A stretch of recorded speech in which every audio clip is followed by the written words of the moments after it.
How We Make Movies is recorded in front of a live audience in Los Angeles and is hosted by WeMakeMovies.org. Hello and welcome back to another episode of How We Make Movies. Today we have 5 guests. This is the most we've ever had grace our stage.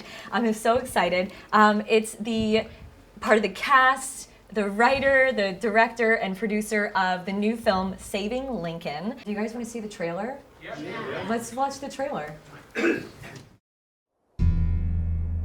Lord knows I valued Mr. Lincoln's life more than my own.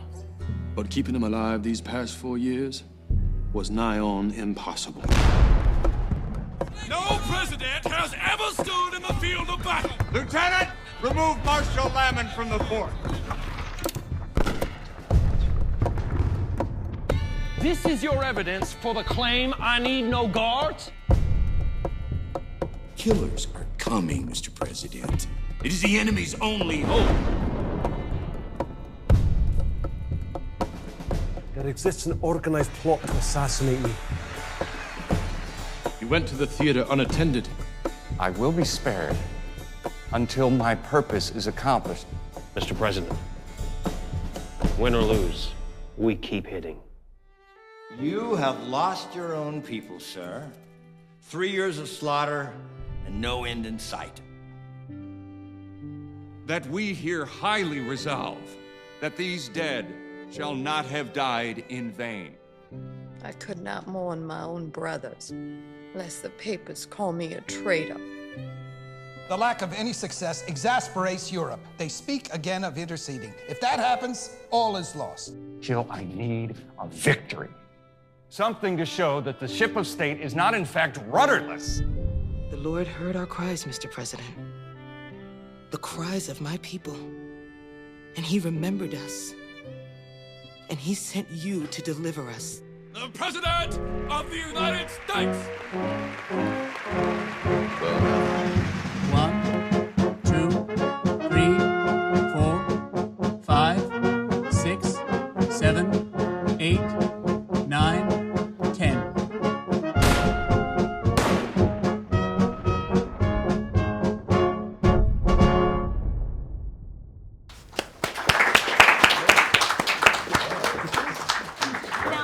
I think that the one thing that sets this film apart from any other independent film that I've seen, and a lot of films that I've seen in general, is that, as it said in the trailer, it's set in Civil War photographs.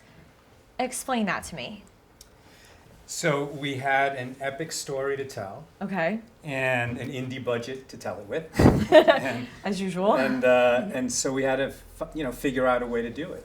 And in our research, we spent a lot of time in the Library of Congress archives and in the photo and prints division online. Mm-hmm. And all these photographs, some of which you've seen in things like the Ken Burns Civil War documentary and other places like that, but many, many more than that, are available to the public and have been digitized in extraordinary resolution. I mean, you can zoom into, like 5% of a picture and fill a movie screen with it. Mm-hmm.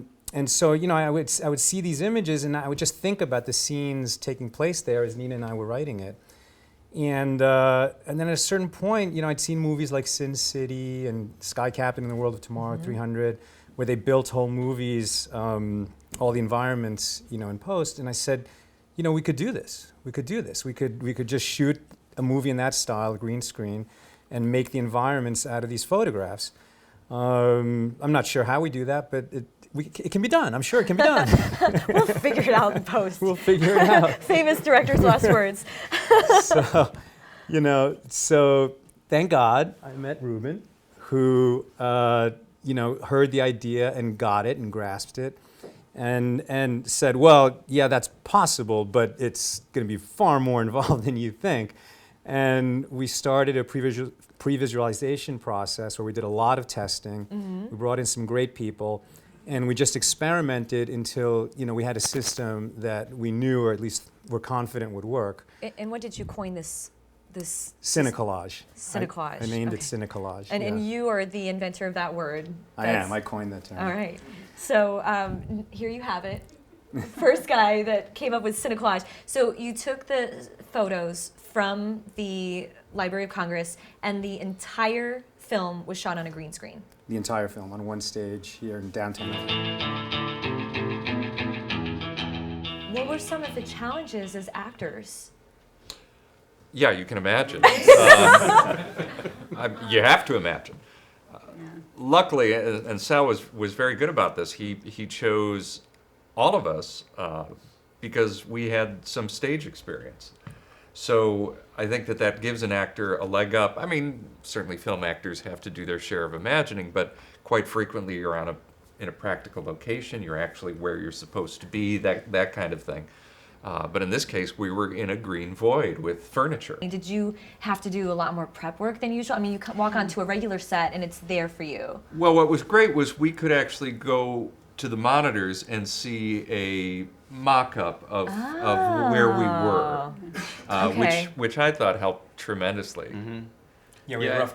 I'm sorry, go ahead. No, I never really thought of it in terms of when you're filming on TV and film. It's you think a lot as an actor about where's the camera and cheating and making sure that it's the performance is technically as proficient as it is emotionally true. Mm-hmm. And with this, I just kind of thought of it as a theater performance. Mm-hmm. I didn't really think that hard about technically, like I'm on a film set, so I need to be aware of where the camera is and all this stuff, because a lot of the shots were wide, right? If I'm remembering correctly, and so yeah, that was I drew a lot on the theater experience. I just treated it like it was a stage, like black box theater. Totally. Yeah. And we would green box. And we would shoot scenes in their entirety. There were very few times where we would, get just part of a scene and then shift cameras around to get another part of the scene. I mean, right, the coverage was just doing the scene over and over again. Awesome.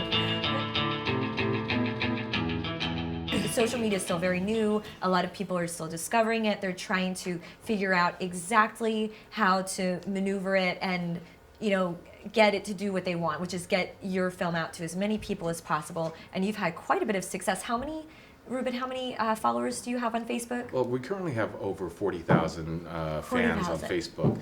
And and to me at least, the most important thing on that is that they're very so engaged. I'll do a post. And see, the thing is, here's the other Lincoln movie, and most movies, they put up a Facebook page to promote their own movie. Right. So if you go to that page, it's talking about all the Oscar nominations and this and that.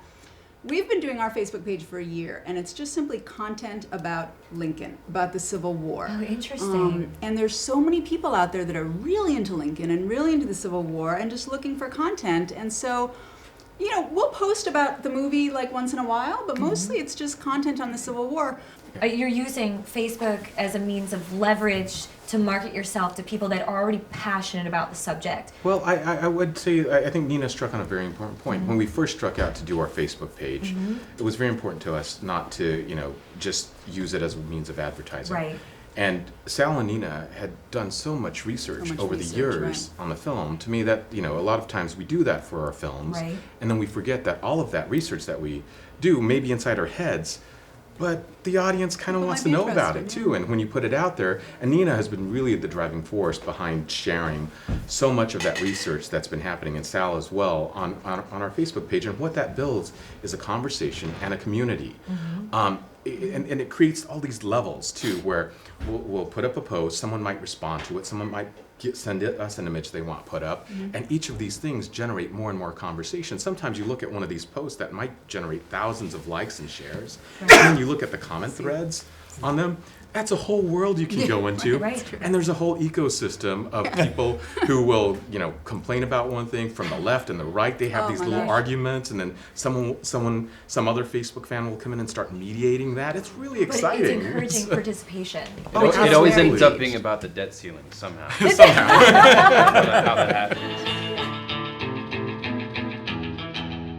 I don't know if you know this, but timing-wise, there's another Lincoln film that came out recently, starring a guy. I don't know if you might have heard of Daniel Day-Lewis. Was that planned, or did you were you afraid of the competition of that film? We filmed our movie first. Okay, we put it out there. We filmed first. But were you able to use that for you to like gain momentum, or did that work against you at all? Well, you know, definitely it's a concern. Whenever you think about, okay, there's, you know, at first, the first gut reaction is, oh, well, if there's, you know, this other Lincoln movie that might be out there at the same time we are, is that going to be an issue? But then when you look into Lincoln as a whole, as you know, as a personality that's so big, as a subject matter. You know, Sal will be able to tell you a great quote about that on that subject. But but basically, the subject of Lincoln did seem to us inexhaustible, and I think it seemed that way to Nina and Sal, and that's why they were able to explore it on such a grand scale. I mean, this Saving Lincoln, it takes you from this epic journey from you know, the early years in Illinois through the entire Civil War. And Lincoln's time as commander-in-chief. And that's a big story to tell in a feature film presentation. Yeah. In terms of that other movie, I mean, we really tried to make this into a positive. The fact is, we're an indie film, we're a low-budget movie, we don't really have much of a marketing budget, but there's somebody else spending $100 million to tell people, you should see a Lincoln movie. So we're really hoping that that just creates more awareness. And you know, if you've seen that movie, it's a great movie. It covers 4 months. Our movie covers the entire Civil War, all of the important beats of the Civil War, Lincoln's entire journey, really from 1848. So we're the movie that tells the big story on the very little budget. And there's just, we've already had several articles actually about us simply as the other Lincoln movie. The other Lincoln movie. Where if we were the only Lincoln movie, we might not get any attention. Thank you so much, guys.